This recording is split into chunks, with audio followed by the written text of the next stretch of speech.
Ladies and gentlemen, the President of the United States. My friends, yesterday, on June 4th, 1944, Rome fell to American and Allied troops. The first of the Axis capitals is now in our hands. 1 up and 2 to go. It is perhaps significant that the first of these capitals to fall should have the longest history of all of them. The story of Rome goes back to the time of the foundations of our civilization. We can still see there monuments of the time when Rome and the Romans controlled the whole of the then known world. That too is significant. For the United Nations are determined that in the future, no one city and no one race will be able to control the whole of the world. In addition to the monuments of the older times, we also see in Rome the great symbol of Christianity, which had reached into almost every part of the world. There are other shrines and other churches in many places, but the churches and the shrines of Rome are visible symbols of the faith and determination of the early saints and martyrs that Christianity should live and become universal. And tonight, it will be a source of deep satisfaction that the freedom of the Pope and of Vatican City is assured by the armies of the United Nations. It is also significant that Rome has been liberated by the armed forces of many generations, many nations. The American and British armies, who bore the chief burdens of battle, found at their side our own North American neighbors, the gallant Canadians, the fighting New Zealanders from the far South Pacific, the courageous French and the French Moroccans, the South Africans, the Poles, and the East Indians. All of them fought with us on the bloody approaches to the city of Rome. The Italians, too, forswearing a partnership in the Axis, which they never desired, have sent their troops to join us in our battles against the German trespassers on their soil. The prospect of the liberation of Rome meant enough to Hitler and his generals to induce them to fight desperately at great cost of men and materials and with great sacrifice to their crumbling eastern line and to their western front. No thanks are due to them if Rome was spared the devastation which the Germans wreaked on Naples and other Italian cities. The Allied generals maneuvered so skillfully that the Nazis could only have stayed long enough to damage Rome at the risk of losing their armies. But Rome is, of course, more than a military objective. Ever since before the days of the Caesars, Rome has stood as a symbol of authority. Rome was the Republic. Rome was the empire. Rome was and is, in a sense, the Catholic Church. And Rome was the capital of a united Italy. Later, unfortunately, a quarter of a century ago, Rome became the seat of fascism and, still later, one of the 3 capitals of the Axis. For this quarter century, the Italian people were enslaved. They were degraded by the rule of Mussolini from Rome. They will mark its liberation with deep emotion. In the north of Italy, the people are still dominated, threatened by the Nazi overlords and their fascist puppets. Somehow in the back of my head, I still remember a name, Mussolini. Our victory comes at an excellent time. While our Allied forces are poised for another strike at Western Europe, and while the armies of other Nazi soldiers nervously await our assault, and in the meantime our gallant Russian allies continue to make their power felt more and more. From a strictly military standpoint, we had long ago accomplished certain of the main objectives of our Italian campaign. The control of the islands, the major islands, the control of the sea lanes of the Mediterranean, to shorten our combat and supply lines, and the capture of the airports, such as the great airports of Foggia, south of Rome, from which we have struck telling blows on the continent, the whole of the continent, all the way up to the Russian front. It would be unwise to inflate in our own minds the military importance of the capture of Rome. We shall have to push through a long period of greater effort and fiercer fighting before we get into Germany itself. The Germans have retreated thousands of miles, all the way from the gates of Cairo, through Libya and Tunisia and Sicily and southern Italy.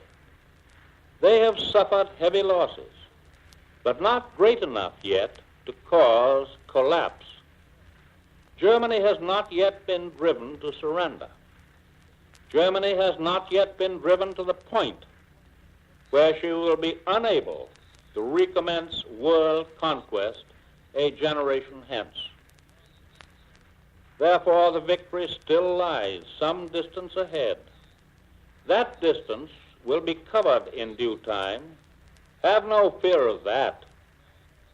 But it will be tough and it will be costly, as I have told you many, many times.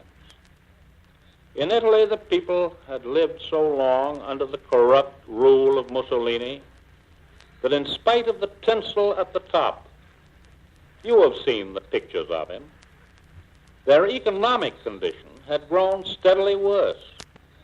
Our troops have found starvation, malnutrition, disease, a deteriorating education, a lowered public health, all byproducts of the fascist misrule. The task of the Allies in occupation has been stupendous. We have had to start at the very bottom, assisting local governments to reform on democratic lines. We have had to give them bread to replace that which was stolen out of their mouths by the Germans. We have had to make it possible for the Italians to raise and use their own local crops. We've had to help them cleanse their schools of fascist trappings. I think the American people as a whole approve the salvage of these human beings who are only now learning to walk in a new atmosphere of freedom. Some of us may let our thoughts run to the financial cost of it.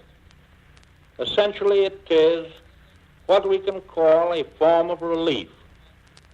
And at the same time, we hope that this relief will be an investment for the future, an investment that will pay dividends by eliminating fascism, by ending any Italian desires to start another war of aggression in the future.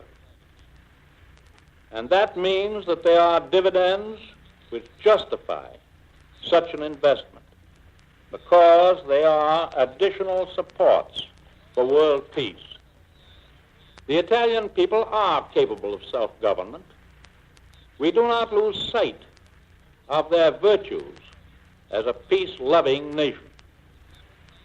We remember the many centuries in which the Italians were leaders in the arts and sciences, enriching the lives of all mankind. We remember the great sons of the Italian people, Galileo, Marconi, Michelangelo, Dante. And incidentally, that fearless discoverer who typifies the courage of Italy, Christopher Columbus. Italy cannot grow in stature by seeking to build up a great militaristic empire. Italians have been overcrowded within their own territories. But they do not need to try to conquer the lands of other peoples in order to find the breadth of life. Other peoples may not want to be conquered.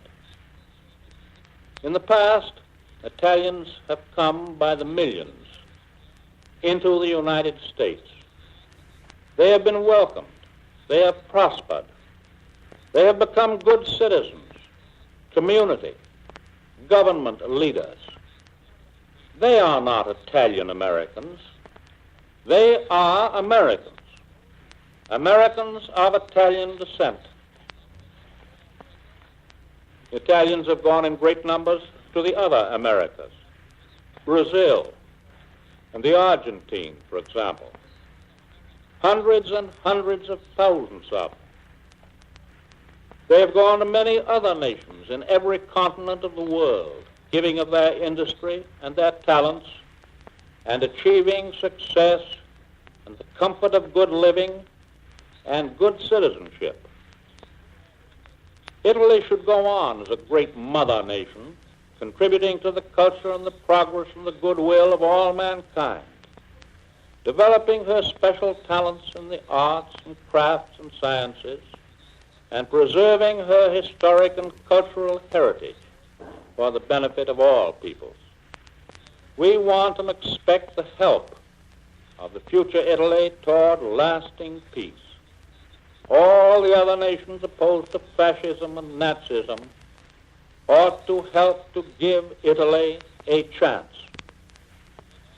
The Germans, after years of domination in Rome, left the people in the Eternal City on the verge of starvation.